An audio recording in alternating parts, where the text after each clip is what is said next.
Creating an account on Western Union allows you to send money, track transfers, and manage your transactions. Here's how you can easily create an account. Visit the Western Union website or app.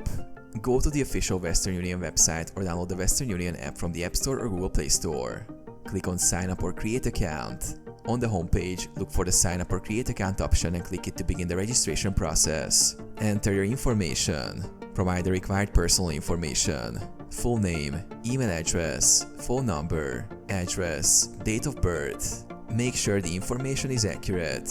Set a password. Choose a strong password for your account and ensure it meets the security requirements. And agree to terms and conditions. Review Western Union's terms of use, privacy policy, and other relevant documents. Check the box to confirm that you agree to the terms. Verify your email and identity.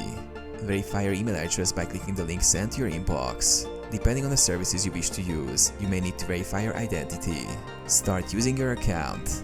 Once your account is set up, you can start sending money, managing transfers, and accessing additional services.